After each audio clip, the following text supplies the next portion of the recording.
Welcome back to our series on Swami Vivekananda's extraordinary life.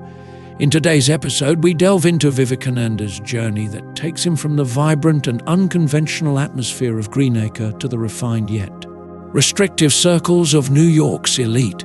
We'll explore his profound experiences and observations during his time at the Humane Conference, his reflections on simplicity and spiritual life, and his eventual move towards a more focused and impactful phase of his work in America. Join us as we uncover the evolution of his mission and the beginnings of his enduring legacy in the West. After Detroit, he divided his time between Chicago, New York, and Boston, and during the summer of 1894 addressed by invitation several meetings of the Humane Conference held at Greenacre, Massachusetts. Christian scientists, spiritualists, faith healers, and groups representing similar views participated in the conference. The Swami, in the course of a letter to the Hale Sisters of Chicago, wrote on July 31, 1894, with his usual humor about the people who attended the meetings. They have a lively time, and sometimes all of them wear what you call your scientific dress the whole day. They have lectures almost every day. One Mr. Colville from Boston is here. He speaks every day, it is said, under spirit control. The editor of the Universal Truth from the top floor of Jimmy Mills has settled herself down here. She is conducting religious services and holding classes to heal all manner of diseases, and very soon I expect them to be giving eyes to the blind, etc., etc. After all, it is a queer gathering. They do not care much about social laws and are quite free and happy. There is a Mr. Wood of Boston here, who is one of the great lights of your sect. But he objects to belonging to the sect of Mrs. Whirlpool. So he calls himself a mental healer of metaphysical, chemico, physical, religioso, whatnot, etc. Yesterday there was a tremendous cyclone which gave a good treatment to the tents. The big tent under which they held the lectures developed so much spirituality under the treatment that it entirely disappeared from mortal gaze, and about 200 chairs were dancing about the grounds under spiritual ecstasy. Mrs. Figgs of Mills Company gives a class every morning, and Mrs. Mills is jumping all about the place. They are all in high spirits. I am especially glad for Cora, for she suffered a good deal last winter, and a little hilarity would do her good. You would be astounded with the liberty they enjoy in the camps, but they are very good and pure people, a little erratic, that is all. Regarding his own work at Greenacre, the Swami wrote in the same letter, "The other night the camp people went to sleep under a pine tree under which I sit every morning a la India and talk to them. Of course I went with them, and we had a nice night under the stars, sleeping on the lap of Mother Earth, and I enjoyed every bit of it. I cannot describe to you that night's glories, after the year of brutal life that I have led, to sleep on the ground, to meditate under the tree in the forest. The inn people are more or less well-to-do, and the camp people are healthy, young, sincere, and holy men and women. I teach them all Shivaham, Shivaham, I am Shiva, and they all repeat it, innocent and pure as they are, and brave beyond all bounds, and I am so happy and glorified. Thank God for making me poor. Thank God for making these children in the tents poor. The dudes and dudines are in the hotel, but iron-bound nerves, souls of triple steel, and spirits of fire are in the camp. If you had seen them yesterday, when the rain was falling in torrents and the cyclone was overturning everything, hanging on to their tent strings to keep them from being blown off and standing on the majesty of their souls, these brave ones, it would have done your hearts good. I would go 100 miles to see the like of them. Lord bless them. Never be anxious for me for a moment. I will be taken care of, and if not, I shall know my time has come and pass out. Now good dreams, good thoughts for you. You are good and noble.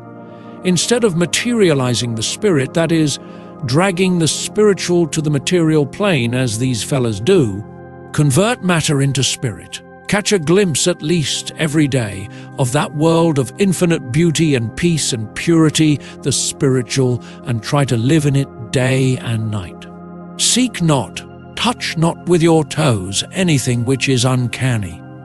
Let your souls ascend day and night like an unbroken string unto the feet of the Beloved, whose throne is in your own heart, and let the rest take care of themselves, that is, the body and everything else. Life is an evanescent, floating dream. Youth and beauty fade. Say day and night, Thou art my Father, my mother, my husband, my love, my Lord, my God. I want nothing but Thee, nothing but Thee, nothing but Thee. Thou in me, I in Thee, I am Thee. Thou art me. Wealth goes, beauty vanishes, life flies, powers fly, but the Lord abideth forever. Love abideth forever. If there is glory in keeping the machine in good trim, it is more glorious to withhold the soul from suffering with the body. That is the only demonstration of your being not matter, by letting matter alone. Stick to God. Who cares what comes in the body or anywhere? Through the terrors of evil, say, My God, my love. Through the pangs of death, say, My God, my love. Through all the evils under the sun, say, My God, my love. Thou art here, I see Thee. Thou art with me, I feel Thee. I am Thine, take me. I am not the world's but Thine. Leave Thou not me. Do not go for glass beads, leaving the mine of diamonds. This life is a great chance. What? Seekest thou the pleasures of this world? He is the fountain of all bliss. Seek the highest, aim for the highest, and you shall reach the highest.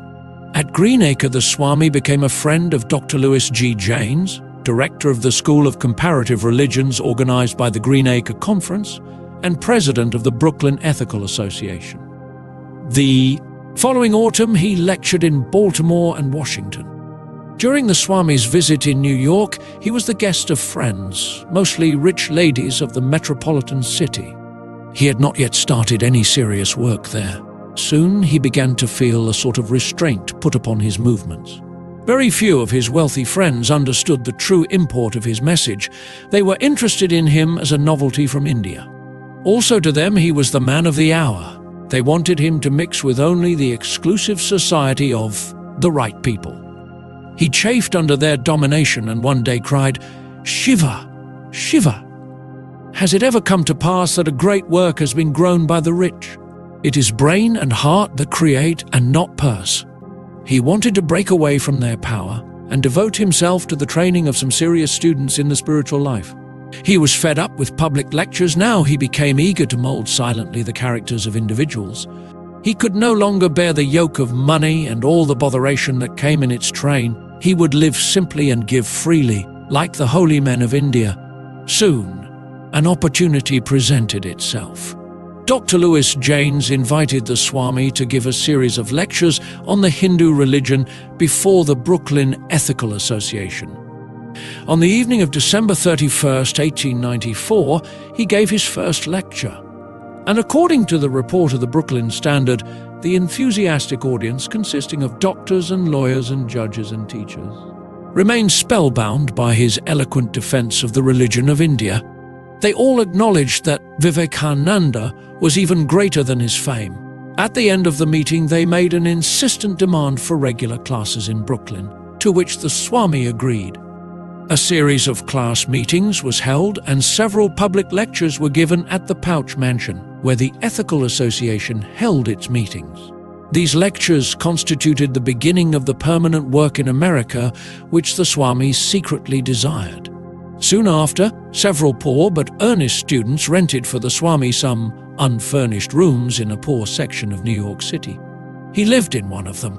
An ordinary room on the second floor of the lodging house was used for the lectures and classes. The Swami, when conducting the meetings, sat on the floor, while the ever more numerous auditors seated themselves as best they could, utilizing the marble-topped dresser, the arms of the sofa, and even the corner washstand. The door was left open, and the overflow filled the hall and sat on the stairs. The Swami, like a typical religious teacher in India, felt himself in his own element. The students, forgetting all the inconveniences, hung upon every word uttered from the teacher's deep personal experiences or his wide range of knowledge. The lectures, given every morning and several evenings a week, were free. The rent was paid by the voluntary subscriptions of the students, and the deficit was met by the Swami himself. Through the money he earned by giving secular lectures on India, soon the meeting place had to be removed downstairs to occupy an entire parlor floor. He began to instruct several chosen disciples in Jnana Yoga in order to clarify their intellects regarding the subtle truths of Vedanta, and also in Raja Yoga to teach them the science of self-control, concentration, and meditation. He was immensely happy with the result of his concentrated work. He enjoined upon these students to follow strict disciplines regarding food, choosing only the simplest. The necessity of chastity was emphasized, and they were warned against psychic and occult power. At the same time, he broadened their intellectual horizon through the teachings of Vedantic universality. Daily he meditated with the serious students. Often he would lose all bodily consciousness, and like Sri Ramakrishna, had to be brought back to the knowledge of the world through the repetition of certain holy words that he had taught his disciples. In our next episode, we shift to a new chapter in Swami Vivekananda's journey. We'll delve into the completion of his influential book, Raja Yoga, his reflections on this profound work, and his restorative retreat at Thousand Island Park. Discover how these pivotal experiences shaped his mission and inspired a new phase in his life. Stay tuned for this enlightening journey into Vivekananda's quest for spiritual depth and renewal. Thank you for listening till the end. Please subscribe, turn on the notifications, like, comment, and share with your friends. This will help more listeners to discover our channel and content.